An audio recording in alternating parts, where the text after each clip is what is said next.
नमस्कार दोस्तों, स्वागत है आपका मेरे चैनल सिविल इंजीनियर सूरज पे। दोस्तों, आज से हम एक सीरीज चालू कर रहे हैं जो कि सब्जेक्ट्स पर हो गया। दोस्तों, आज हम सब्जेक्ट चालू कर रहे हैं अपना basic civil engineering and mechanics. तो चलिए उसका जो पहला टॉपिक है उसकी बात कर लेते हैं। उसका पहला टॉपिक है स्टोन। तो जो स्टोन से अपन क्वेश्चन होते हैं, सबसे पहले जान लेते हैं what do you mean by stone. तो stone are derived from rocks earth crust, it does not have any definite shape and structure. ये क्या करता है, ये कहाँ से मिलता है अपन को? ये अर्थ क्रस्ट से मिलता है, जो कि इसका ना कोई शेप होता है ना डेफिनेट कोई शेप और स्ट्रक्चर नहीं होता, वो किसी भी शेप का हो सकता है।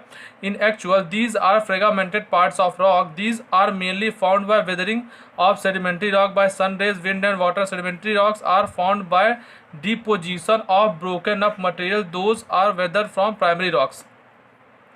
Igneous rock are found by cooling of molten lava. जो इग्नियस रॉक होता है, जो अपना लावा होता है, उसको जब वो गर्म होकर कूल हो जाता है तो मतलब जो रॉक होती है वो होती है इग्नियस रॉक होती है। मेटामॉर्फिक रॉक क्या होती है? Metamorphic rock are found by metamorphism of these rocks और by enormous heat and pressure. तो वो कौन से होते हैं? मेटामॉर्फिक रॉक होती है। नेक्स्ट दोस्तों बात कर लेते हैं, write down the physical classification of stone. Next question क्या है? Write down the physical classification of stone. Answer क्या है इसका? Depends upon physical classification rocks are classified into two groups. Namely पहला जो स्टोन होता है, मतलब जो ये अपने स्टोन होते हैं, दो पार्ट्स में क्लासिफाइड होते हैं। पहला होता है स्ट्रैटिफाइड स्टोन और सेकंड होता है अनस्ट्रैटिफाइड स्टोन्स। जो स्ट्रैटिफाइड स्टोन्स होते हैं, these stones are derived from sedimentary rocks. ये कौन से सेडिमेंट्री रॉक्स होते हैं? These stones are found in layer one above to other. मतलब ये ये स्टोन जो अपन को मिलते हैं वो होते हैं लेयर, मतलब एक दूसरे के उसमें लेयर पे होते हैं। Lime stone and sand stone are stratified stones. जो लाइम स्टोन होता है और जो सैंड स्टोन होता है वो कौन से स्टोन कहलाते हैं? Stratified stone. अब अनस्ट्रैटिफाइड स्टोन्स कौन से होते हैं? These stones do not show any type of layer. जैसे ग्रेनाइट, मतलब किसी प्रकार का लेयर इनमें नहीं होता है, जो कि होता है granite, marble, trap etcetera are the unstratified stone. Next है, what are right various use of stones in civil engineering works. मतलब हम कौन कौन से यूज होते हैं अपने सिविल इंजीनियरिंग वर्क्स में। तो अपना क्या है? Various uses of stone. Stones are used for various type of construction work, like in building works for foundation, beam में, column, lintels, walls and domes में अपना इसको यूज करते हैं। As stone as having higher crushing strength, जो इसकी stone की जो क्रसिंग स्ट्रेंथ होती है बहुत अच्छी होती है। So that these are use for the foundation work, इसलिए अपन इसको फाउंडेशन वर्क में यूज करते हैं। Broken stones are use for roofs and flooring work. जो टुकड़े में जो टूटे हुए स्टोन्स होते हैं उसको अपन कहाँ यूज़ करते हैं? छत में और फ्लोरिंग वर्क में, फर्श के लिए अपन यूज़ करते हैं, फ्लोर पे यूज़ करते हैं। Stones are used in roadways and called as a road metal. जो स्टोन अपने होते हैं वो रोड में भी यूज़ होते हैं, जो कि अपन कहते हैं उसे रोड मेटल कहते हैं। Stones are called as railway ballast and they are use along the railway track. जो रेलवे ट्रैक में बीच में डले होते हैं, बोल्डर्स जिसे हम कहते हैं, उस जगह यूज़ होते हैं ये। In ancient building they are use for the ornamental purpose. ये जो पुरानी बिल्डिंगों में ये ऑर्नामेंटल पर्पज़ के लिए यूज़ होते हैं। नेक्स्ट क्या है? नेक्स्ट है differentiate between dressing and seasoning of stone. इसका आंसर है dressing of stone and seasoning of stone. Dressing of stone क्या करते हैं अपन? Dressing of stone means dress the stone for the finish surface, और seasoning stones of a means removal of moisture from stone, it is not required any tool. मतलब जो ये dressing stone और इसमें डिफरेंस क्या होता है? ड्रेसिंग मतलब अपन उसको फिनिश करते हैं सरफेस, उसका जैसे कोने होते हैं शार्प करते हैं अपन, उसको बिल्कुल ड्रेस करते हैं। लेकिन सीजनिंग में क्या होता है? सिर्फ अपन क्या करते हैं? उसे मॉइस्चर, उसका स्टोन का मॉइस्चर रिमूव करते हैं, स्टोन का सिर्फ मॉइस्चर रिमूव करते हैं। नेक्स्ट सेकंड है dressing of stones require various tools like chisel, hammer, punch chain and axe. मतलब चेजल हो गया, छेनी, हथौड़ा, ये सब चीज़ों का, एक्स अपना कुदारी वगैरह, ये सब अपन यूज़ करते हैं। लेकिन seasoning of stone is done placing stone in sun dried condition. मतलब जो अपन इसको क्या किससे करते हैं? सन ड्राइड कंडीशन पे अपन इसको यूज करते हैं। In dressing stone blocks are cut and squared as per requirement. जो इन ड्रेसिंग मतलब जब अपन ड्रेसिंग करते हैं तो अपन इसको स्टोन्स को, ब्लॉक को कट करते हैं स्क्वायर शेप में, कट करते हैं स्क्वायर शेप में, और एज पर रिक्वायरमेंट, जैसा अपन को रिक्वायरमेंट होता है। नेक्स्ट है name any four stone along with their specific characteristic and uses. Answer depends upon the physical characteristic. Stones are classified as under granite. किसी भी फोर अपन stone को ले लेते हैं. Granite. The formation minerals of a granite are quartz, feldspar and mica. It's having a specific gravity 2.63 to 2.75. जो granite की अपनी specific gravity होती है कितनी होती है? 2.63 से 2.75 होती है. और इट्स हैविंग लाइट और dark grey pink as a reddish colour. It having crushing strength, जो इसकी क्रशिंग स्ट्रेंथ होती है 1000 से लेकर के 1400 kg per centimetre square. It is very strong, heavy, hard and durable. It consist silica. इसमें जो सिलिका का होता है कितना होता है? 60 to 80% होता है ग्रेनाइट में. नेक्स्ट बात कर लेते हैं सैंड स्टोन की. Sand stone are composed of sand grains cemented together by calcium और magnesium carbonate and silicic acid, alumina and oxide of iron. It's having specific gravity. Specific gravity कितनी है? 2.25. It is white grey. ये किसके colour का होता है? White colour का, grey, brown और red in colour. It's having a crushing strength. जो इसकी क्रशिंग स्ट्रेंथ होती है वो होती है 400 से लेकर के 800 kg per centimetre square. These are strong under pressure but it is flaky but it is flaky when it is contained in mica. These are hard, non-absorbent, strong and heavy. These are easily workable and also resist the weathering in a better way. These are also used for the face work of ornamental works. Next है अपना limestone. These are carbonate of lime intermined with other minerals and impurities such as silica, magnesia, carbonate and aluminum and iron. जो इसमें अपना जो impurities मिली होती हैं limestone पे वो कौन कौन से होते हैं? जैसे सिलिका हो गया, मैग्नीशियम हो गया, आयरन हो गया. It's having yellow brown. ये क्या? Yellow, brown, grey, violet colour का होता है. इट्स हैविंग, इसकी स्पेसिफिक ग्रेविटी होती है, it's having specific gravity 2.56. It's having a crushing strength 300 to 500 kg per centimetre square. These are soft and absorbent and so they do not resist the weathering action well. Chalk, marbles are the example of limestone. Next बात कर लेते हैं slate की. These are composed of silica and alumina. These are usual grey, black and dark blue. ये grey black होता है और dark blue होता है. It having a specific gravity 2.8. इसकी स्पेसिफिक ग्रेविटी कितनी होती है? 2.8. It's having crushing strength 700 to 2100 kg per centimetre square. These are hard and tough, laminar in nature. It is useful for roofing as well as flooring. इसको कहाँ use करते हैं अपन? छत बनाने, मतलब रूफिंग के लिए या तो फ्लोरिंग, फर्श के लिए यूज़ करते हैं.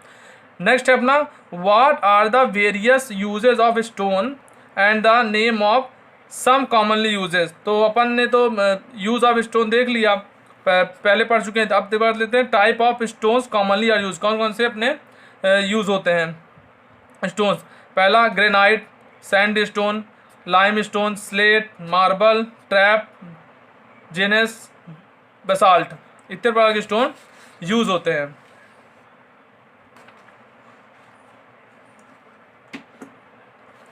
नेक्स्ट बात कर लेते हैं how will you classify stone.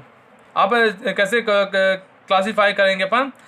Stone may B classified into 4 types. 4 types के अपने स्टोन होते हैं, जो कि पहला फिजिकल क्लासिफिकेशन में मतलब क्लासीफाई किया जाता है. पहला फिजिकल क्लासिफिकेशन, सेकंड होता है जियोलॉजिकल क्लासिफिकेशन, थर्ड होता है साइंटिफिक और इंजीनियरिंग क्लासिफिकेशन, फोर्थ होता है प्रैक्टिकल क्लासिफिकेशन.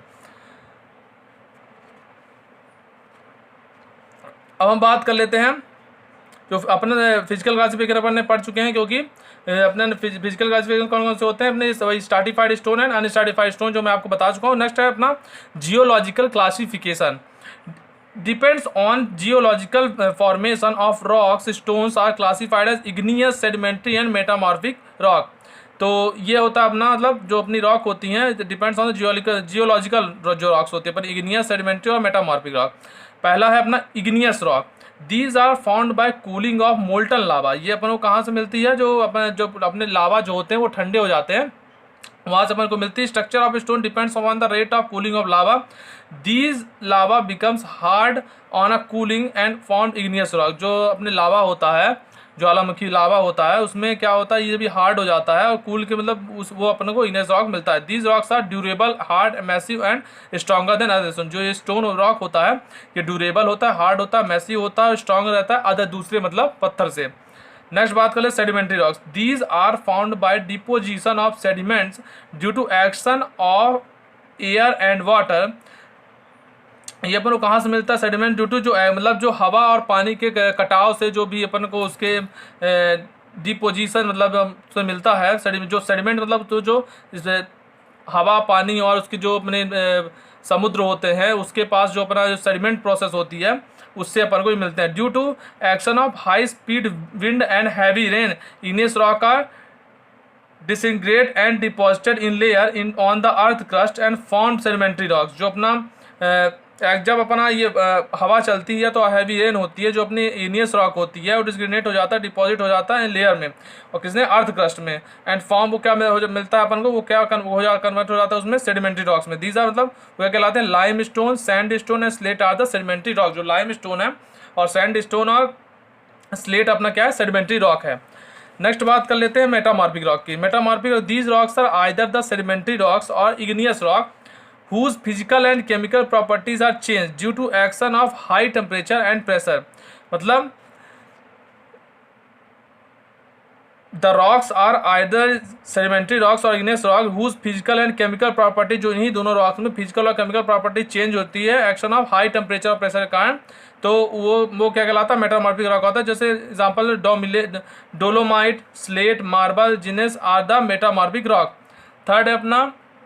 थर्ड बात करते हैं साइंटिफिक एंड इंजीनियरिंग क्लासिफिकेशन। कौन कौन से होते हैं? साइंटिफिक और engineering classification depends on the chemical composition. Stones are divided into three classes. 3 classes इसको डिवाइड किया गया है। पहला है सिलिशियस रॉक जो कि होता है these have silica as a principal constituent. These rocks are hardly affected by the weathering condition. जो होते हैं हार्डली जो अफेक्टेड होते हैं अपने वेदरिंग एक्शन से। They are very hard and durable. These are very hard and durable.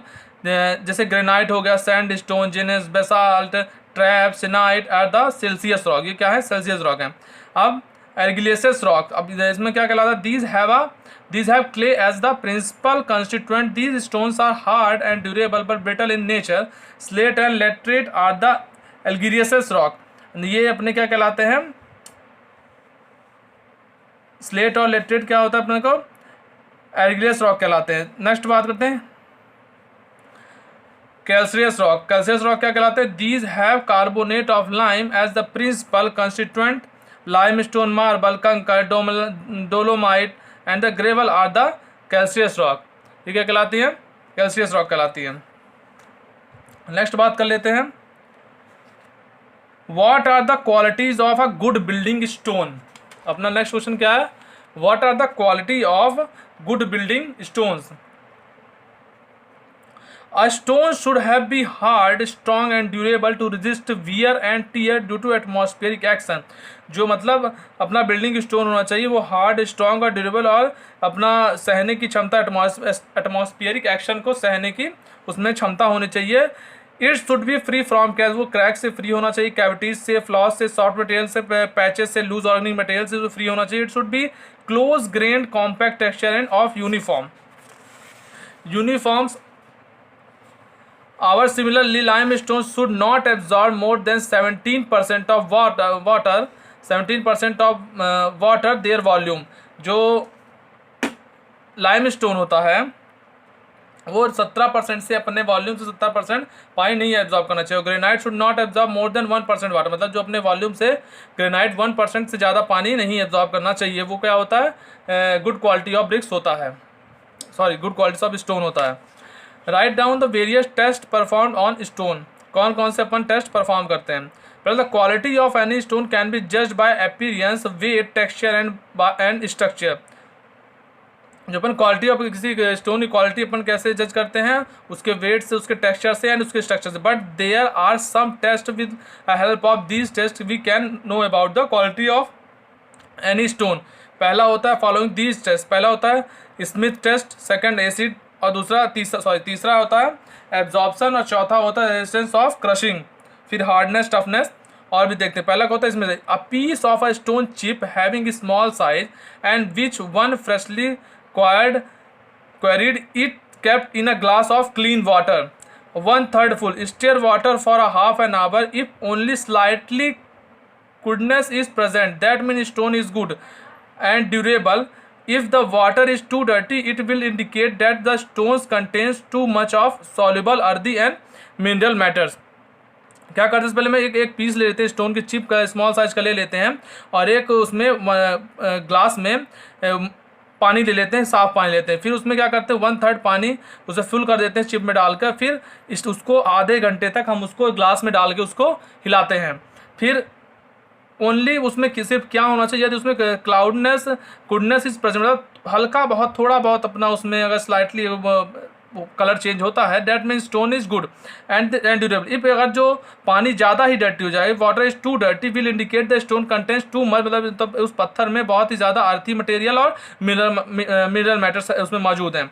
ऐसे अपन इसको टेस्ट करते हैं, इसमें टेस्ट। नेक्स्ट हम बात करते हैं एसिड टेस्ट के बारे में। तो एसिड टेस्ट कैसे करते हैं अपन, this test shows the power of stone. ये क्या अपन को पता इससे क्या चलता है, स्टोन की power with power of stone with atmospheric action और गैस स्प्यूम। तो 100 ग्राम अपन को 100 ग्राम का एक स्टोन चिप लेना है, जो कि उसके 5% सोल्यूशन में डालना है, जिसमें सोल्यूशन में क्या डाइल्यूट सल्फ्यूरिक एसिड या तो और हाइड्रोक्लोरिक एसिड। 3 दिन के लिए अपन इसको रखते हैं। After taking out of chip, जब इसको आफ्टर चिपिंग करके इसको निकालते हैं, if the edge and corner remains sharp and they ever before, मतलब ये बात आप मतलब इसमें ये होना चाहिए, जब 3 दिन बाद अपन इसे निकालें तो इसका एज और कॉर्नर उसी तरह होना चाहिए, sharp edge they were before, जैसे वो पहले था वैसा होना चाहिए। It indicate that stone is a sound to resist weathering. ये क्या कहता है, ये क्या अपन को डिनोट करता है कि ये वेदरिंग कंडीशन को, वेदरिंग एक्शन को ये रेजिस्ट कर सकता है। नेक्स्ट बात करते हैं एब्जॉर्प्शन टेस्ट की। अब अपन क्या करना है, keep 50 gram of stone chipping in a oven at 105 degrees Celsius for 3 days and then cool in dissector and takes the weight W1 of the dry sample after being cooled in a desiccator. Now immerse the sample is distilled water for 3 days and takes a weight of a wet sample on a taking out from the distilled। मतलब सबसे पहले क्या करना है, अपन को एक 50 ग्राम का stone लेना है, चिप लेना है, स्टोन चिप लेना है, जिसको अपन को 105 डिग्री सेल्सियस में 3 दिन के लिए अपन को रखना है, और उसको ठंडा कर लेना है। और फिर वो क्या हो जाएगा, उसका वेट कर लेना है अपन को, तो वो क्या कहला जाएगा, W1। और फिर उसके बाद जब ड्राई सैंपल को जब कूल कर ठंडा करने के बाद उसका वेट क्या हो जाएगा, W1 हो जाएगा।